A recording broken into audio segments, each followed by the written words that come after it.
Now we're ready for example 2. So take a moment, read through example 2.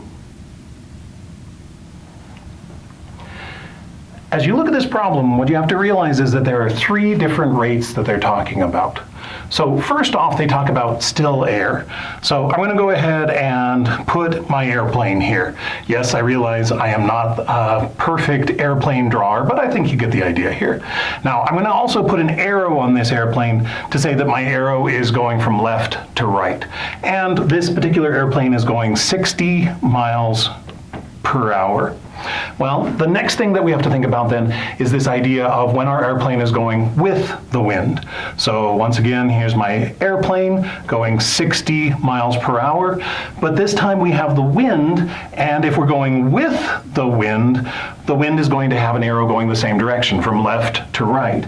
And because of the nature of this particular problem, if you look at the end of the problem again, that tells us what they're asking us to find. They're asking us to find the rate of the wind. So let's go ahead and call that W for wind. So as you look at this particular situation with the wind is going to speed up our airplane. So the airplane itself can go 60 miles per hour. The wind is going W. So together, we're going to have 60 plus W as the rate for this with the wind situation. Well, against the wind is going to have a situation like this. We're going to have our airplane going that direction, but this time the wind is going to go the other direction. So this time the wind is going to slow things down. So we're going to have to do a subtraction. And the subtraction on this problem is going to be 60 minus W. Now, this particular subtraction problem is assuming that the plane can go faster than the wind. So 60 minus W makes sense if our plane goes faster, and I would think in most situations that would be the case. So now that we have this information, we're ready to go ahead and take all of the information in the problem and organize it. And again, a nice way of doing that is to create a table. So we're going to have a distance column, we're going to have a rate column, we're going to have a time column, and for our 2 main items, we have with the wind and against the wind. Well, we just talked about their rates. With the wind is going to be 60 plus W. Against the wind is going to be 60 minus W. The rest of it then is a matter of filling in the rest of the table in terms of numbers and variables. So take a moment, see what you can do in terms of filling in the rest of the table. First off, we have numbers. Distance with the wind, that was 25 miles, so we can put 25. Distance against the wind was 15, so we could put a 15 in there. And just like our previous problem, we have a distance and a rate. So if we divide distance by rate, we're going to get time. So distance of 25, rate of 60 plus W, the time is going to be 25 divided by 60 plus W. And distance against the wind is 15, rate 60 minus W, so our time is going to be 15 over 60 minus W. Now, once again, on this problem, they told us that the time with the wind is the same as the time against the wind. Again, we can think about that as equal, and again, that tells us our equation. So we have 25 divided by 60 plus W is equal to 15 divided by 60 minus W.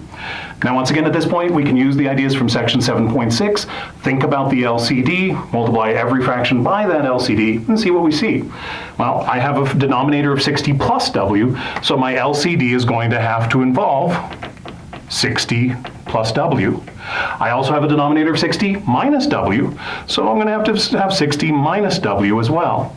So now I'm going to multiply every rational expression by that LCD. So I'm going to multiply the left-hand side, 60 plus W times 60 minus W times the 25 over 60 plus W, and the right-hand side by the LCD, 60 plus W times 60 minus W times the 15 divided by 60 minus W. On the left-hand side, it's the 60 plus W's that are going to cancel out. On the right-hand side, it's the 60 minus W's that are going to cancel out, leaving us a 25 times 60 minus W on the left-hand side, and a 15 times a 60 plus W on the right-hand side. Now it's a matter of distributing and seeing what happens in terms of combining like terms. So 25 times 60 is going to be 1,500. 25 times negative W is going to be negative 25W. 15 times 60 is going to be 900. And 15 times positive W is going to be a positive 15W. So now I'm going to go ahead and add 25W to both sides to get all the W's over on the right-hand side. 15W plus 25W is going to be 40W. And then I'm going to subtract 900 from both sides. 1,500 minus 900 is going to be 600.